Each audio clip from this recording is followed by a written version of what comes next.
Hello everyone, and welcome to my YNR official 24 channel. Nick and Sharon had never imagined that an ordinary autumn evening could collapse into a single, irreversible moment that would reshape the course of their lives, but as with many tragedies, it began quietly, almost forgettably, with the sound of wind brushing past the uneven gutters of their remote lakeside cabin and the dull thrum of an unresolved argument lingering in the air like a fog that refused to lift. Matt had arrived unannounced, as he often did, charging into their space with the same restless energy that had once been charming but had lately grown abrasive, heavy with accusations and bitterness, and although none of them could have predicted how swiftly tensions would escalate, it had long been clear that the friendships they once relied on had frayed to the point of snapping. The argument that night, over money, loyalty, betrayal, and the unspoken resentments accumulated over years, swelled until it resembled not a disagreement but an inevitable reckoning, and when Matt started shouting, pacing, and making threats he couldn't take back, both Nick and Sharon felt trapped in a storm that had no safe exit. What happened next unfolded in seconds that felt stretched thin with fear, a sudden shove, a violent stumble, an impact neither Nick nor Sharon had meant to inflict yet could not undo once it happened. Matt collapsed, the force of the fall stealing the breath from all three of them. And then came the silence, an immense, ringing silence that seemed to swallow the world whole. They stared, frozen, at the stillness on the floor, the finality of it sinking into their bones with a coldness far deeper than the night air pressing against the cabin windows. Panic surged, raw and immediate, reducing their thoughts to fragments and instincts, and as they knelt beside Matt, hoping for movement, a sign, anything, they found none. Only the dreadful confirmation that nothing could return the moment to the world where mistakes can still be taken back.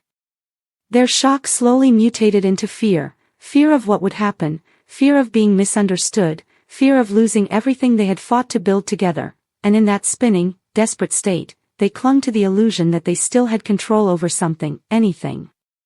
Sharon was the first to speak, though her voice trembled so much it hardly sounded like her own, and Nick, equally shaken, couldn't find a better solution than the one she whispered, even as it twisted his stomach with revulsion.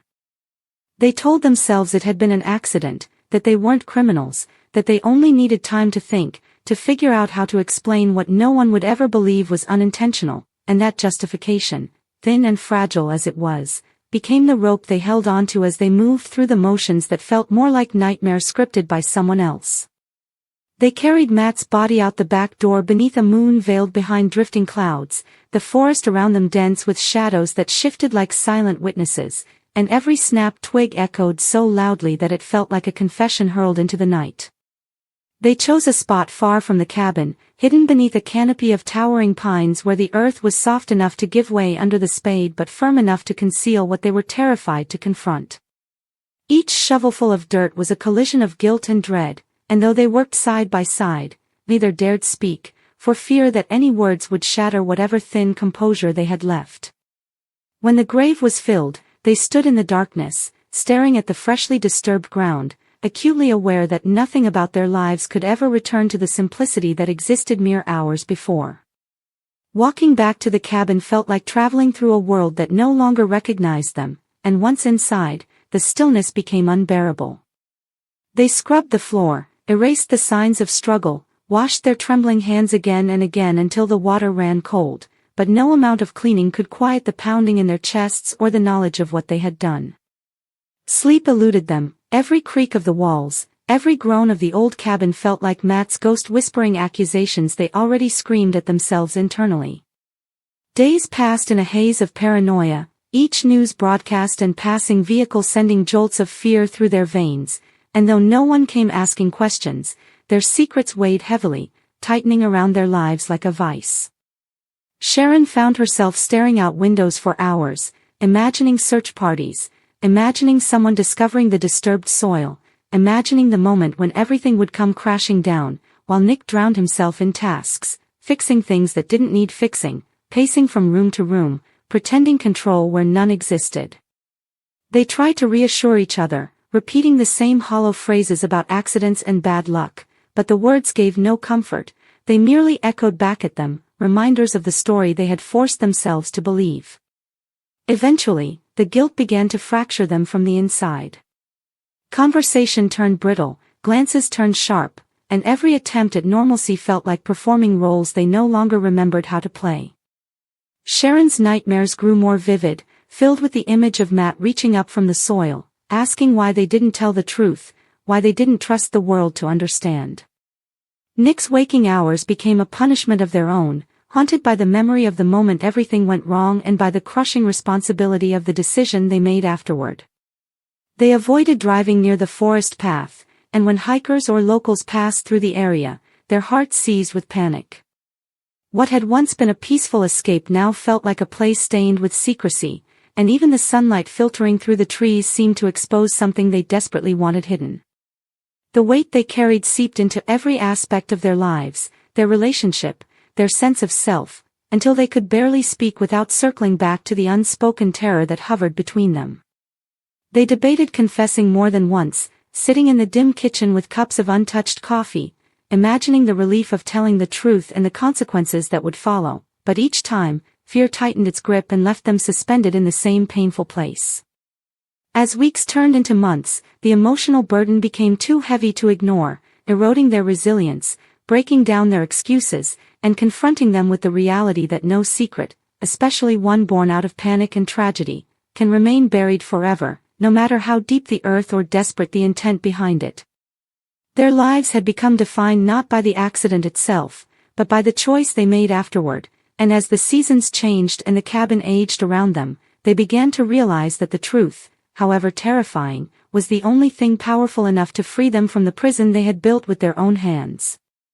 The decision to come forward hovered between them, fragile but persistent, carrying with it the possibility of redemption as well as the certainty of consequences, yet even in the face of fear, they knew that continuing the lie would destroy them long before any investigation ever could.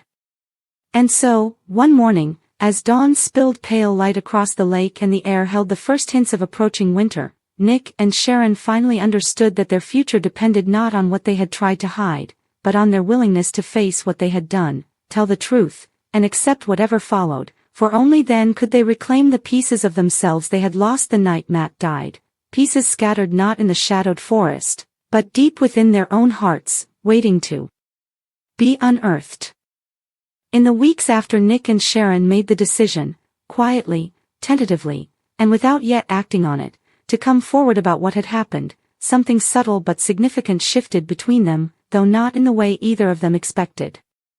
One might imagine that the prospect of truth would bring relief, a gradual loosening of the knot coiled around their lives, but instead the anxiety intensified, sharpening into a constant hum beneath their thoughts. The idea of confessing, once terrifying but clarifying, now felt as overwhelming as the secret itself, because every day they didn't go to the authorities became another day of delay, another act of withholding, another weight pressing down on the already fragile foundation of their lives. Morning after morning, they woke with the same resolve: today we'll do it, only to be consumed again by doubt, fear, and the endless chain of what-ifs.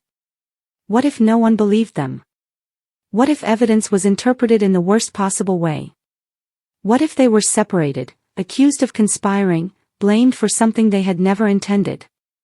And hovering beneath those fears was another, more private one: what if telling the truth shattered what remained of their relationship, laying bare the resentment and guilt they had tried so hard to ignore? The cabin, once a refuge, had become a place of relentless reminders. The boards in the hallway still bore faint discolorations only they would ever notice, invisible to anyone else yet glaringly present to them. The kitchen light flickered on cold mornings, as though the house itself trembled with the memories it contained. Even the lake outside, usually serene in its autumn stillness, seemed to mirror their unease. Its surface, once glass smooth, now appeared troubled, rippling in winds that seemed colder than the season required. Sharon found herself pacing the shoreline in the evenings, her arms wrapped tightly around her torso as she watched the dusk settle over the forest. Every shadow between the trees felt charged with meaning, as if the earth itself held its breath, waiting. Nick, meanwhile, sought distraction, repairing the dock, restacking wood, organizing tools, anything to keep his hands moving and his mind occupied. But the silence between them grew increasingly heavy, like a room filled with unspoken words too painful to acknowledge. One night, unable to sleep, Sharon crept out of bed and stepped onto the porch. The air was cold enough to sting her lungs, and the stars overhead were sharp and bright, scattered across the sky in cold indifference. She had begun to fear the nights most of all, not the darkness, but the stillness that forced her to confront her own thoughts. She felt the guilt not just as a burden but as a distortion, reshaping her sense of self. She had always believed she was a good person, someone who tried to do the right thing even when it was difficult. And yet here she was, living in secrecy, deceiving everyone who had ever trusted her, pretending she could move forward while carrying the weight of a life ended too soon. When Nick joined her, stepping silently onto the porch, she didn't look at him. He moved to stand beside her, close but not touching, as though afraid that any contact might cause one or both of them to crumble. After a long moment, he whispered, "We can't keep doing this." His voice cracked slightly, and she realized he wasn't just talking about the lie. They couldn't keep living half-lives, suspended between truth and denial, hollowed out by fear. She nodded, though the gesture felt slow, reluctant, like moving through water. They talked that night more honestly than they had in months. Words spilled out, frustration, sorrow, guilt, uncertainty, and although the conversation circled endlessly around the same unresolved point, sharing the weight brought a small measure of relief. By the time dawn softened the darkness into pale morning light, they had agreed, again, that they would go to the authorities. But something about the conversation made this resolve feel different, sturdier somehow. For the first time, they imagined confession not just as an end but as a beginning, a painful, terrifying beginning, but a beginning nonetheless. Still, when morning came fully, brightening the world with unwelcome clarity, acting on the decision proved more difficult than discussing it. Nick suggested they gather information, records of Matt's past behavior, any history that might help explain the escalation that night, but Sharon argued that this would only delay the inevitable. They needed to speak the truth plainly, she insisted, without embellishment or justification. Yet even as she said the words, her stomach knotted with dread. Nick, sensing her hesitation, softened his voice and told her they would go together, that they would say everything exactly as it happened, that he wouldn't let her face anything alone. She nodded, grateful for the reassurance even as fear thickened in her throat. But before they could act, something happened that neither of them had anticipated. People began asking questions. It began subtly, a voicemail from one of Matt's co-workers, sounding concerned but not yet alarmed. Then a message from Matt's sister, saying she hadn't heard from him in a while and wondered if Nick or Sharon had seen him recently. Nick stared at the phone screen longer than necessary, his pulse pounding in his ears. Sharon listened, her breath shallow, her palms damp with tension. They crafted careful responses, neutral, non-committal, yet each lie, though small, sliced deeper into their already frayed composure. Sharon felt physically nauseous after each message, as though the words themselves were toxins her body rejected. Over the following week, the inquiries grew more insistent. A friend of Matt's drove to the cabin unexpectedly, knocking on their door with a forced smile that couldn't quite hide his concern. Nick and Sharon exchanged a brief, panicked glance before opening the door. The conversation that followed felt like trying to navigate a minefield, every question dangerous, every answer precarious. They managed to deflect suspicion, but only barely, and when the visitor finally left, both Nick and Sharon sagged against the closed door, shaking with adrenaline. Tension coiled around them with renewed force. If people began to suspect that something was wrong, it was only a matter of time before someone filed a missing person report. And once an investigation started, the truth would unravel in ways they couldn't control. That should have pushed them to come forward immediately, yet instead it deepened their paralysis. The window of opportunity where confession might be understood as remorse rather than guilt was rapidly closing, but every time they considered driving into town, fear anchored them in place. The thought of reliving the night in front of strangers, of being judged, of being accused of things they hadn't intended, it overwhelmed them. They argued more frequently now, the pressure exposing the raw edges of their grief. Nick would insist that waiting only made things worse. Sharon would claim that rushing into confession without preparing themselves could lead to disastrous misunderstandings. Sometimes they wondered whether Matt would have forgiven them had the accident happened without panic or cover-up. Other times they questioned whether they had misunderstood the entire situation, whether fear had clouded their memories, whether they could have handled it differently if they hadn't been so overwhelmed. Days blended into nights, nights blurred back into days, and soon the calendar marked nearly 2 months since Matt's death. The forest had shifted from autumn's fading colors to the stark barrenness of early winter, and a thin layer of frost coated the ground each morning, crunching beneath their footsteps with a sound that felt too close to breaking bones. Sharon avoided the forest path entirely now, unable to bear the knowledge of what lay hidden beneath the soil. Nick, however, found himself drawn to it on restless nights, standing in the cold darkness and staring at the ground as though expecting it to speak. In these moments, he felt the full weight of responsibility pressing down on him, responsibility not only for the accident but for the decisions afterward, decisions he feared had destroyed their chances at a normal future. He wondered whether Sharon blamed him, even if she never said so, and whether he blamed himself more than she could ever understand.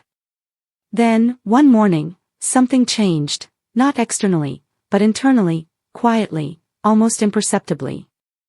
Sharon woke with a clarity she hadn't felt since before the night everything changed. She sat up slowly, the cold air brushing her face, and realized she no longer had the strength to carry the lie. She couldn't keep living suspended between fear and hope, waiting for someone else to discover the truth. She rose, dressed, and woke Nick. Her voice didn't shake this time, her hands didn't tremble. She simply told him that she was going to the sheriff's office, and if he wanted to come with her, she would be grateful, but she could no longer wait. Nick stared at her, the quiet determination in her expression striking him like a gust of cold wind. He felt a mixture of fear, admiration, and heartbreak. After a long moment, he nodded, realizing that this was the moment they had been pushing toward all along, whether they were ready or not. They drove into town in silence, the road winding through the barren trees like a river through stone. The sky hung low and gray, threatening snow, and the world felt hushed, as though holding its breath for what was about to happen. Sharon kept her eyes fixed on the horizon, afraid that if she looked anywhere else, at the familiar landmarks, at the empty passenger seat Matt would never occupy again, she might lose her resolve. Nick gripped the steering wheel so tightly his knuckles blanched, his thoughts racing faster than the car. They parked outside the sheriff's office but didn't move at first. The building, usually unremarkable, now loomed with the weight of finality. Sharon closed her eyes, inhaled deeply, and unbuckled her seatbelt. Nick followed her lead, stepping out into the cold air.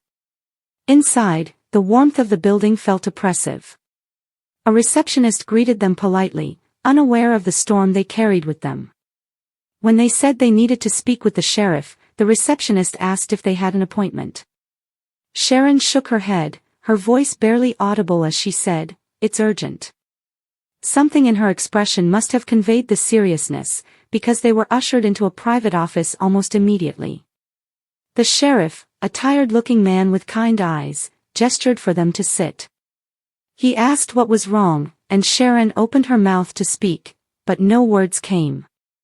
Her throat constricted, her vision blurred, and for a moment she feared she might faint.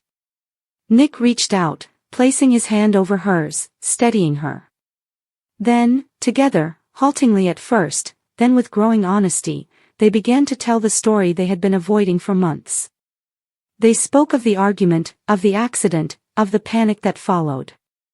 They described carrying Matt's body into the woods, burying him beneath the trees, returning to the cabin in shock.